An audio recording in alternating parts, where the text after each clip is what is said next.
India and Pakistan are accusing each other of violating a ceasefire deal, just hours after the nuclear-armed neighbours agreed to end the most serious military confrontation in decades. There were celebrations in Pakistan's capital Islamabad after the truce was announced. It follows days of escalating cross-border missile and drone attacks. The military confrontation was triggered by a militant attack on Indian-administered Kashmir last month that killed 26 people, most of them Indian tourists. US President Donald Trump announced the truce, saying it followed mediation efforts by Washington. Now, India's Foreign Secretary is accusing Pakistan of violating the ceasefire multiple times. This after explosions and blackouts were reported in parts of Indian-controlled Kashmir. This is a breach of the understanding arrived at earlier today.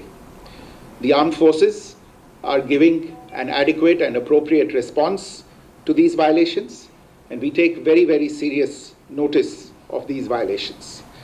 We call upon Pakistan to take appropriate steps to address these violations and deal with the situation with seriousness and responsibility.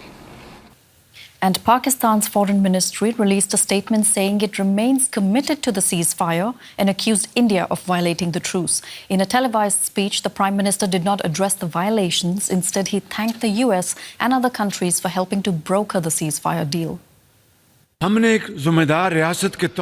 We have acted as a responsible state for the world and regional peace and stability, and for the millions of people's lives in the region who gave a positive response to a ceasefire suggestion. For more on this, we can talk to Sameer Lalwani, Director of the South Asia Program at the Stimson Center and author of the book India's Kashmir Conundrum. He joins me now from Washington. Sameer, the ceasefire deal is only a few hours old, and now both countries are accusing each other of violating it. What are you hearing on this front? Well, I think there's a few things to consider with the ceasefire announcement that was took place maybe about almost 12 hours ago. So first, it's a good thing, certainly, for two nuclear powers that have been shooting at each other and conducting airstrikes on each other's territory to agree to that, at least nominally, because this is a very dangerous situation that we were getting into. Second, clearly, the Indians had a different interpretation of not just the ceasefire, but also the statements that the Secretary of State Rubio made, which were about negotiating sort of a bilateral or having sort of bilateral negotiations. I think the Indians were not signing up to that. They were just agreeing to a ceasefire. And they also suggested that this was something that they did bilaterally rather than through third-party mediation. And the breakdown, I think, is actually sort of this third element that's a little concerning. It seems that very soon after the announcement, the Indians were accusing Pakistan of breaching it through drone probes, again, in the northern sector of India, in Jammu and Kashmir, as well as possibly even Punjab and Rajasthan. And so that's something that I think takes some time to sort out. I mean, both sides are still kind of trying to probe each other's defense capabilities, their red lines. I do expect, though, this will settle down. Now that it has been publicized and committed to by the United States and they have skin in the game, I think the United States is going to ensure that these two parties climb down from this conflict. You've already mentioned the negotiation. I wanted to get to that because US Secretary of State Marco Rubio says officials from India and Pakistan are scheduled to start talks on, quote, a broad set of issues at a neutral site. How likely is that to actually happen?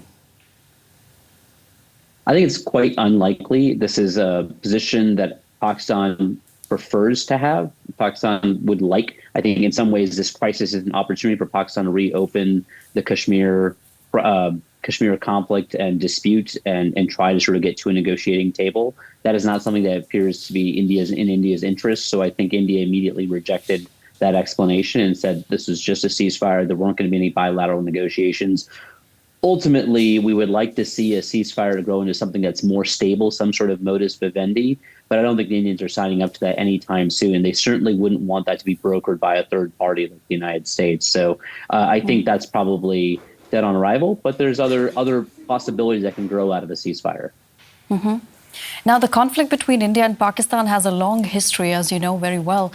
Is there a core issue that can be resolved to end it?